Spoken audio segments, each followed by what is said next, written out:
Hey PLO 5 card mastermind. Today we're going to be looking at exploitative turn check raise bluffs. This is something I've been implementing a lot over the past couple of weeks, doing a bit of experimenting, and I wanted to share the strategy with you guys because it's been working very, very well. And this strategy is something that I have actually picked up from a very old mastermind video with Shulla and Luke, where they're going over Luke's play at PLO 100 on PokerStars. This video is like probably like four years, something like that, maybe even older than that. And there was a very hand that got me thinking a lot about my game and implementing some. Basically, the hand goes like this. So the MP player is a recreational player playing 50-0, and he limps. The cutoff player is going to ISO raise. Luke is going to call. The recreational player calls. The flop comes 9-8-4. It checks around on the flop, and then on the turn, Luke checks again. The recreational player bets small, and the cutoff player ends up raising. And what Shulla said here was very, very interesting. He was actually advocating to some extent to go for a re-raise over the top here, which is not something I would have ever considered. But basically his logic was that when the cutoff player raises here, like what is he realistically representing? There are very few hands in his range that he's going to be like slow playing, and we also block hands that improve on the turn. Maybe if he ever checked back 3-3, if he ever had a hand like the nut flush draw, the backdoor nut flush draw that now gets there, we block those hands. And there's actually, I sort of agree with the play, and I think I really like this sort of more unorthodox raise here. And I thought, in my game, I'm not considering this enough. I need to sort of start identifying these spots and implementing more of these more exploitative check raises here. So that's what this video is going to be focusing on. I'm going to go through some hands of some good examples, a bad example, and talk about some of the thought processes that I'm using in order to implement a strategy like this. So first, let's go through a hand that's more relatable in 5 card before we look at the key points that are going to be we're going to use to think about. So basically here we have a hand at 2-5. We face an open raise from a regular. This small blind player, I'm not really sure what to say about him. Comes along. I don't really know much about him. We call in the big blinds. We have a pretty clear call. The flop is going to check around, and the turn is going to come the 4 of spades. So we have a pretty big straight draw. However, a lot of our outs are not that nutted, so I end up electing to go for a check with this hand, just because I didn't really want to basically bet the turn, and then my opponent in position is going to call me. And then there's a lot of rivers where even if I make my hand and I'm going to have to check a lot, and if I face a bet, it's not really all that fun. So I do end up checking this hand after my small one player checks, and the button play is going to come in with a stab, and I could quite easily call this hand. We have a lot of sort of equity here. We have enough to call, but I end up going for a check raise, a bit more of an unorthodox play. And if you think about, the things that we talked about in the 4 card hand with Shulla, is what hands is my opponent realistically representing here? He doesn't have a huge amount of like strong made hands when he checks back the flop, and the 4 comes on the turn. Maybe he has a hand like aces with a wrap, for instance, like ace 5 3. We block that hand though, and also, our hands has a lot of equity no matter what our opponent has, and so I really like turning my hand into a bluff on the turn, and that's what I like to do. And my opponent is going to tank for a very long time and end up folding. And so this is a good example of, a similar spot that we are talking about where our opponent is sort of capped, and we have a hand that doesn't really love a call, and we end up turning it into a bluff. So what are the things that we should be thinking about, or you should be thinking about, if you want to implement this in your game? So as I mentioned before, I would say there's three key factors that we need to be considering here. The first one is going to be understanding our opponent. So thinking about what our opponent's tendencies are, and how does my opponent perceive my raising range if I do like to raise, and what are any timing or sizing tells that I have on my opponent. So if we just briefly go back into this hand here, I think most players, if we think about my opponent's tendencies in this spot, is that they play a very linear strategy on the flop. They should be polarized, but they play too linear. So their check back range is weak. And then, once facing two checks, I know from my, if you watch a lot of my videos, this is a spot where I advocate for a lot of aggression.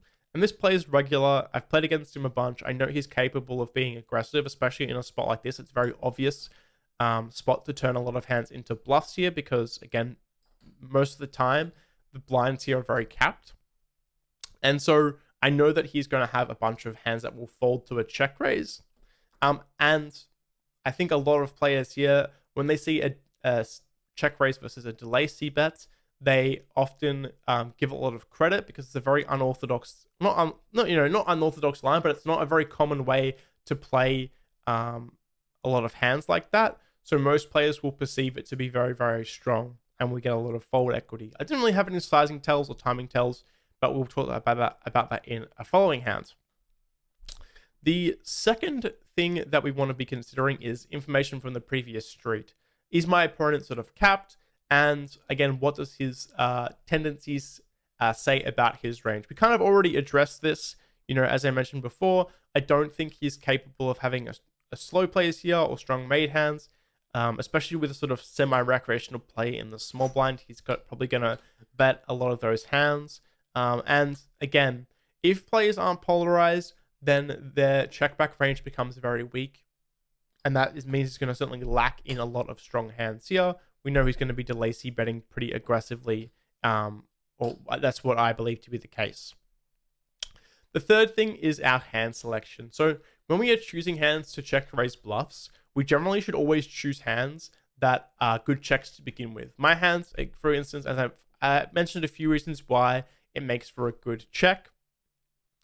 You could also choose a hand that has some showdown value that maybe doesn't benefit from betting. These can be good hands to turn into a check raise bluff. And if you look at like the solver on the river, for instance, the hands that the solver is choosing to check raise bluff almost always are hands that have decent incentive to check to begin with. So that's very important. Our bluffs also want to come from hands that don't function well as check calls, because if we are check raising a hand that makes for a very comfortable check call, it very often doesn't make too much sense. And the main objective is to obviously get better hands to fold, or hands with a lot of equity to fold. So even if we have the best hand right now, anything my opponent is betting is going to have a substantial amount of equity, and getting that to fold is very good. The other thing to say is that if we have the potential to barrel the river on a bunch of different cards, then this is going to be very beneficial, as well as going to increase the EV significantly. So all those things sort of are represented in this hand. And we're going to talk about a few more of them in a couple of following hands. The last hand we will go through will be a mistake on my part, and maybe something we should avoid doing, and something that I foresee a lot of players making the mistake of that I did. So let's jump into this next hand, where this hand basically, I want to demonstrate that the most important part of the strategy is probably our opponent and what we think about him, because this hand I had a very strong tell on my opponent, and my hand probably wasn't the best candidate to raise, but I still went for it anyway because my tell was very strong. So I'm playing heads up here. Recreational player is sitting out, which is why I'm still at this table. We're going to face an open raise from this player, and he is going to, we're going to call, we flop a gut shot, with back to a flush draw. He c-bets after a while, and I think we're just going to end up calling this hand. I don't know if we really want to check raise it. I think it's probably still strong enough. Nut gut shot, backdoor flush draw with the backdoor straight draw as well. Should be okay to check call. I'm not too familiar with heads up, to be honest. But we do end up calling. The turn is the ace of spades. Our opponent is going to, we check, and our opponent is going to bet half pot. And we actually turn this hand into a check raise bluff. Very unorthodox play on my behalf, but it ends up working out this time. And again, this all has to do with what I thought about my opponent here.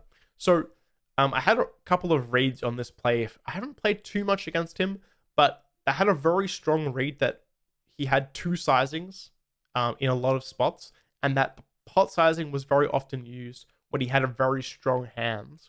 And he also, timing wise, when he had these strong hands for pot, he would bet very quickly. And there was a few times where I called him down very light because in my mind, if someone bets pot very quickly, it's probably them trying to represent a strong hand, especially if they have regular stats like this player. But I was punished a lot in that spot. So I knew that when he, first of all, bets this sizing on the turn, but also he took a little bit of time. So we're at 2x speed. Let me just slow it down to 1x speed. So he takes about maybe 4 seconds or so to find this bet as well. He wasn't playing like too many tables as well. It's worth mentioning. So all these things considered, I assume my opponent is pretty capped here. The other thing to be said is that in heads up, a lot of players, tend to bet an ace or an ace high board in general way too often because they think, okay, I have all the aces, but in reality, heads up, your range is so wide that even though you do have the aces advantage, it's not like you have like a huge amount of aces here. So all those things considered, I don't really think, again, my hand doesn't really function well as a bluff because if we want a bluff, we probably want a card with an ace in it. We probably want a hand with more nutted equity. For instance, yes, we have the nut gut shot, but our flush draw is pretty rubbish. But again, this is just purely based on my opponent and the read I had on him. And this is the most important thing. If you think you're in this spot and you have a good check raise bluff candidate, but you think your opponent isn't going to fold, then it doesn't make sense to check raise bluff that hand. The first thing you should be thinking about is always how your opponent plays. Are they nitty? Do you have any tells on them? And how are they going to perceive this range? I think a lot of players are going to, overfold to my raise because it looks very, very strong on the ace when I check raise on the ace. One more quick hand where I want to show maybe, again, a bit more of an unorthodox hand selection to go for a check raise bluff. But I think it's going to work very, very well. And then we'll go into the final hand where I made a bit of a mistake. So here we open up ace queen 9 8 6. We're actually single suited here. This is probably a bit loose on my behalf, given the short stacks, but we do end up going for it. We get called by the cutoff here, and we're going to go to a flop heads up. We flop top pair with basically no real backup here. We do have a flush draw blocker. I think my hand is a pretty standard check. Nothing much more to say. Don't think there's really too much else we can do here except for check. We have showdown value. We don't have much like backup. Our opponent checks back, and then the jack of hearts going to come, bringing in 2 flush draws now. And our opponent is going to go for a bet, and I end up thinking for a while and going for a small check raise here. So again, let's think about the three key aspects. In terms of my opponent, I don't really know too much about him, but what I would say for this spot against most players, especially, reg-ish type players, which this guy probably is that it's a very easy spot to turn a lot of hands into a bluff when I check twice, especially on such a dynamic board where there are so many hands like flush draws, like straight draws that come in on the turn that make for very comfortable bet folds. Also, I think my raise here looks very strong for the most part because it's not really a spot where most players are going to find check raises. The last thing I will say is that, the deuce is really important here because it's really tough for my opponent to ever be checking back a strong hand on this board. Like, he could slow play queens occasionally, but having a queen will obviously block that. But if he has a deuce, most of the time he's going to be betting, because if he has a deuce, he has an ace, and very often people that have, trips with an ace are just going to bet by default, and it's very hard for him to have a deuce anyway. The only problem is that, my opponent could be checking back a jack, to like two jacks, and then have jacks on the turn. But for the most part, it's a very easy spot to be aggressive. My hands, you might think, okay, like we have showdown value. If my opponent is, being aggressive, why don't we just call? But, if our opponent is bluffing with a hand, let's say like ace, king, 9, 8, 5, so like a gut shot with a flush draw, let's say, and no pair, that hand has a lot of equity against us, and getting that to fold is very good. So whilst we may hit the best made hand here, a lot of our opponent's bluffs have equity. So we don't always have to be getting better hands to fold. We can also be trying to get hands with a lot of equity to fold, like in this scenario. I also think as well, if my opponent does call, we could elect to turn our hand into a bluff on the river as well.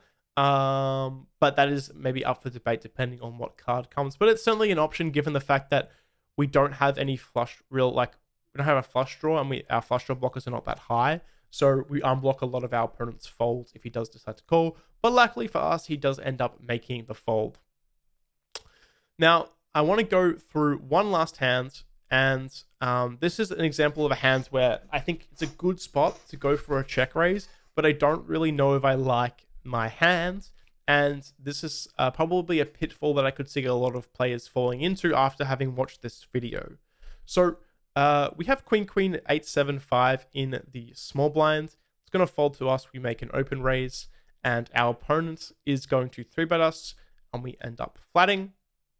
The flop, king, 9, deuce. We definitely have some leads here, but I do end up checking my hands on the flop over to my opponent, and he, after a while, he is going to check back very quickly. The 9 of clubs is going to come in on the turn. We end up checking as well, which I think is completely fine. And then our opponent is going to chuck in this 1/3 sizing. And as is the theme of this video, I do end up going for a check raise bluff, and we do end up taking this pot down. But I think my hand is a bit of an error here just because of the hand selection. So in terms of the actual spot and the player, first of all, this player is, a reg, I guess. I haven't really played too much at 2-5, but he's playing a lot of tables. He's playing very tight across all tables, like 24, sometimes even less of VPIP. So most players, when they're very tight pre-flop, are very tight post-flop. 24, especially in a 5-max setting, is quite tight. So that's something to keep in mind as well. Then it's also, how does my opponent play the spot, and how does he perceive the spot? So a sort of weak nitty reg here, I think, will very often just bet a lot of their strong hands on the flop instead of, having slow plays. Maybe he will find the very obvious slow plays, but he probably isn't going to slow play as much as he should in theory. So that leaves his range a bit more capped than it should be. The other thing is that this spot, so infinite pots on paired, like when the paired card comes in, a lot of players, especially if they have a 4-card background, tend to bet this spot too often, both with bluffs and with overpairs. If you look at, let's say, we don't have turns of this spot, but if you looked at a similar spot, cutoff versus button here, the button player, when he is checked to in the same line, is probably only betting like 40-50% of aces here. Whereas I think a lot of players, especially a straightforward sort of nit reg type, will just bet it too much. And so given these factors, I think that this is kind of a good spot to attack, because he's capped from the flop, given the way he's playing. And when we check raise, we get a lot of credit here. And this player, I think, being very nitty, is probably going to, again, make a lot of folds. And what I ended up doing here as well is going for a bigger sizing, because I didn't think that I was ever going to follow through on the river if my opponent did call, mainly because of his player type. And I didn't think he's going to have too many hands like aces and the nut flush draw, for instance, that would fold the river. So he doesn't really have too many folds if I do raise. So what I did was try to maximize my fold equity on the turn and get a hand like ace. Maybe, if I check raise small, he just calls with some of his aces, and then, I lose when I check the river. But my hand selection, I don't think is very good here. We don't have a king or an ace, which are both very relevant blockers. Yes, we do have, queen, queen with the flush draw, but we have a lot of showdown here. And yes, our opponent can have a lot of aces, but he can have air as well. And against those hands, we are doing very well. And this player type probably isn't going to put too much pressure on us on the river. So I think all in all, it's a good spot to go for a lot of check raise bluffs. But I don't think I like the hand selection here. And this can get very problematic if you start check raising too many of these hands in spots like this, especially if you misjudge the player you are playing against. So it's very important, yes, to consider the player you're against and what information you have from the previous street, but you also need to be making sure we select the right hands when going for a check raise bluff. So that's going to be it for the video. Hopefully, this strategy becomes very implementable for you guys. Make sure you're considering the three key aspects of thinking about your opponent, the previous stream information, and also the hand selection. And yeah, let me know what you thought, and I will see you in the next video. Peace.